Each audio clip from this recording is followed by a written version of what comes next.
মেয়েকে স্কুলে পাঠিয়ে সকাল সকাল কাজে লেগে গেছি। কালকে রাত্রেই ভেবেছিলাম যে আজকে ট্যাঙ্কিটা পরিষ্কার করব, তো ফাইনালি ট্যাঙ্কিটা পরিষ্কার করার জন্য চলে গেছি। আমি দেখতেই পাচ্ছ ট্যাঙ্কির ভেতরে চলে এসেছি।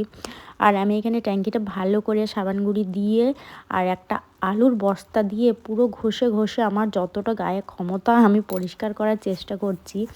আর দেখো এই জলটা এত নোংরা হয়ে গেছে আর ট্যাঙ্কিটাতে পুরো পোকা হয়ে গেছে। আমরা এটা বাথরুমে ইউজ করছি, তারপরে এটা খাবার জল আমাদের ফিল্টারে যাচ্ছে। তা ভাবলাম একটু ট্যাঙ্কিটা পরিষ্কার না করলে হচ্ছে না। আমার মেয়ে ভয় করছে, বাথরুম যেতে চাইছে না, কারণ জলের মধ্যে পোকা আসছে। তো আমি পরিষ্কার করলাম। এখানে ব্লিচিং নিয়েছি, ব্লিচিংয়ের এত উগ্র গন্ধ, আমি গন্ধটাতে আমার প্রচুর শ্বাসকষ্ট হচ্ছিলো, আমি থাকতে পারছিলাম না ভেতরে।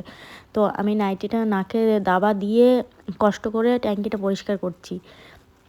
তারপর এটা করা কিন্তু উচিত না, তোমরা কিন্তু এটা ভুল করেও করো না, কারণ যদি আমার মতো এরকম ভুল করো না, ব্লিচিং দিয়ে ভেতরে থাকো, জীবন চলে যাবে। আমি পরে রিয়েলাইজ করছি যে আর কোনো দিন এই ভুলটা করবো না। আর দেখো আমার এখানে আমি যতটা পারলাম চেষ্টা করলাম পরিষ্কার করার, আর অনেকটাই পরিষ্কার হয়েছে, কিন্তু এই দুটো লেয়ার হলো না, ওই দুটো লেয়ার আমি পারলাম না, কারণ ওগুলো পুরো বসে গেছে।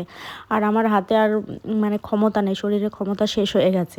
আমি দেখো কেমন হয়েছে অবশ্যই জানাও। আর তোমরা যদি কেউ ট্যাঙ্কি পরিষ্কার করাতে চাও তাহলে আমার সাথে কন্ট্যাক্ট করো। চলো বাই।